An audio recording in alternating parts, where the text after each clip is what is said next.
கர்த்தருடைய பரிசுத்த நாமத்திற்கு ஸ்தோத்திரம். இன்றைய நாளுக்கான தேவ வார்த்தை வெளிப்படுத்தின விசேஷம் 3ஆம் அதிகாரம் 5 மற்றும் 6ஆம் வசனங்கள். ஜெயம் கொள்கிறவன் எவனோ அவனுக்கு வெண் வஸ்திரம் தர்ப்பிக்கப்படும். ஜீவ புஸ்தத்திலிருந்து அவனுடைய நாமத்தை நான் கிறுக்கி போடாமல் என் பிதா முன்பாகவும் அவருடைய தூதர் முன்பாகவும் அவன் நாமத்தை அறிக்கையிடுவேன்.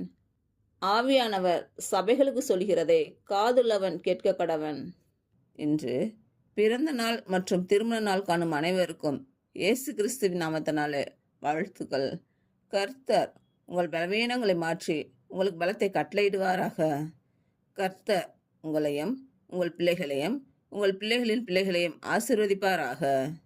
கர்த்தர் உங்களோடு இருந்து உங்கள் பணிகளையும் பயணங்களையும் ஆசீர்வதிப்பாராக. ஆமேன்.